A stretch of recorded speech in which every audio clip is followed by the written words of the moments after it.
विराजमान अपर सर्व सम्मान्य 1008 श्री श्री गुरुवर दयाराम जी महाराज के श्री चरणों में कोटि कोटि वंदन। मंच माते विराजियोड़ा सब सम्मान्य भामाशाह जो ईश्वर का रूप होते हैं। ईश्वर खुद आकर के हमें नहीं देते हैं, लेकिन इनके माध्यम से हमें सहायता करते हैं। आप सब हमारे सामने विराजियोड़ा पिता समान बुजुर्गों, माताओं, बहनों, युवा साथियों, प्यारे बच्चों, आप सब ने वंदन। बालसी ने, गुरु महाराज ने जो बातें कही, अगर हम इतनी अपने जीवन में बातें उतार लें तो हमारा संपूर्ण जीवन धन्य हो जाए। गुरुदेव की एक बात से तो मैं बहुत प्रभावित हूँ कि जो नशे के प्रति आपको बात कहते हैं, कोई भी आदमी हिम्मत नहीं करता है, क्योंकि उनको पता है कि मैं ये बात कहूँगा तो वो मुझसे नाराज होंगे। लेकिन आप जब से गादी पे विराजमान हुए हैं, हमेशा से नशे के खिलाफ रहे हैं, और कि भले बुरा माने तो माने मेरी बात का, लेकिन समाज को एक अच्छी दिशा मिले, समाज का युवा सुधरे, समाज का नाम हो, इसलिए मैं इस आदत को नहीं छोड़ूंगा। मैं जहाँ भी जाऊँगा यह बात बोलूँगा। दूसरी बार मृत्यु भोज की ऐसी बातें बहुत कम संत होते हैं जो आपको सच्ची बात के लिए आपको प्रेरित करते हैं।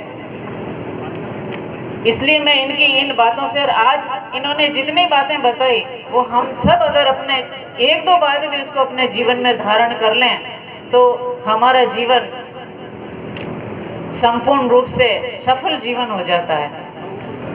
दान की बात जहाँ कही, मेरा एक मानना है, मैं बहुत सी जगह जाती हूँ मीटिंगों में, मेरा एक मानना है जो कमाई तो हम सब लोग करते हैं, कर्म सब जने करते हैं, काम सब करते हैं, लेकिन एक साल में आप रे लाभ रे जतरो हिस्सो है वन में 1% हिस्सो समाज की उन्नति के लिए आप जरूर लगाएं।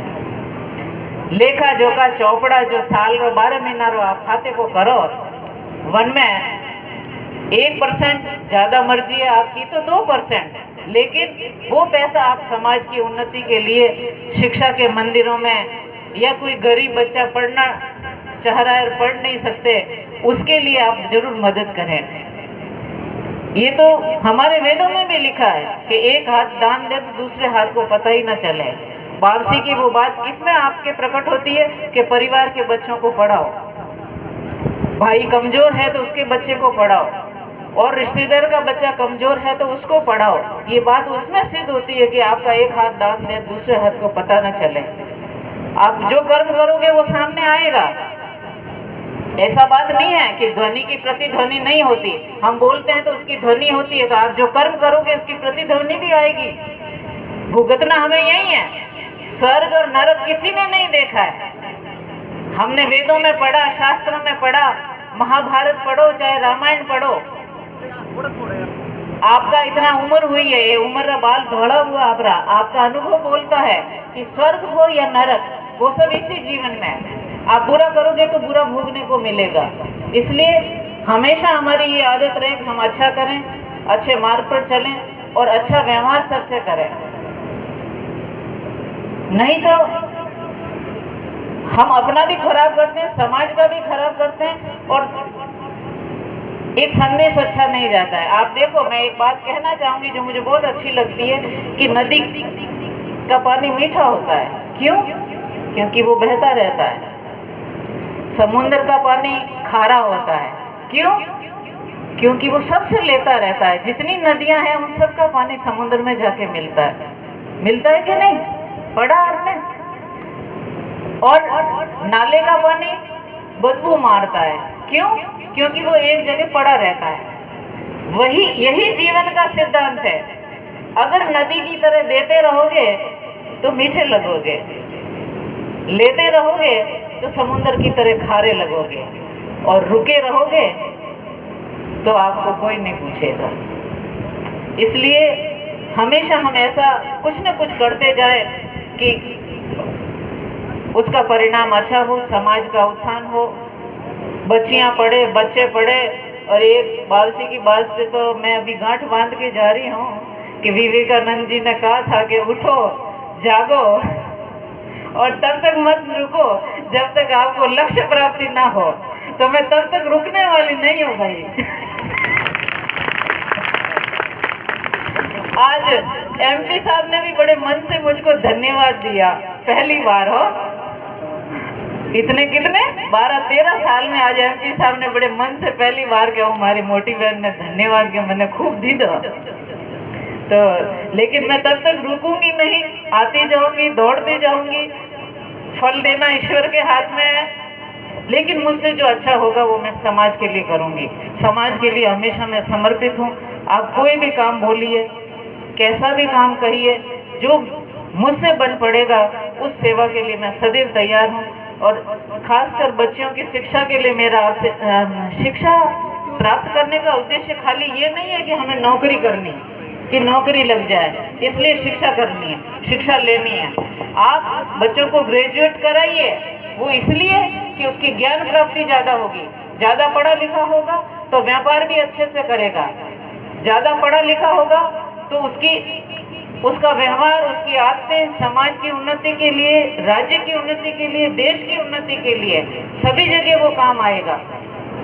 तो इतनी माताएं जो मेरी बैठी हैं तादाद में, वो छोरियों को ऐसे कह करके नहीं डांटे कि भाई थाने पराए घरे जानो है, जब थोड़ा काम कर, किताबों पर से देख जाए, क्योंकि थे तो खेतर जाओ सो, थे वेरा माते जाओ सो, थारी बेटी अतरी दुखी नहीं वे, वाह हो रही वे। अण वास्ते आपने हाथ जोड़े में निवेदन है कि आप सीना चौड़ा होगा, तू पढ़ेगी तो मेरा नाम रोशन होगा।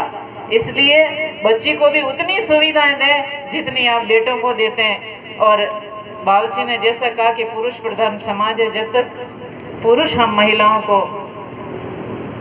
प्रेरणा नहीं देंगे, समर्थन नहीं देंगे, सहयोग नहीं करेंगे, तब तक भले हम कितना ही बोलें, बालसी कितना ही बोलें, बेटी आगे नहीं बढ़ सकती। आप लोगों की सहयोग से, आपकी कृपा से और आपकी प्रेरणा से ही बच्ची आगे बढ़ेगी। लेकिन जो बच्ची आगे बढ़ेगी वो आपका घर भी संवारेगी, क्योंकि वही बच्ची आपके घर में बहू बन करके आएगी।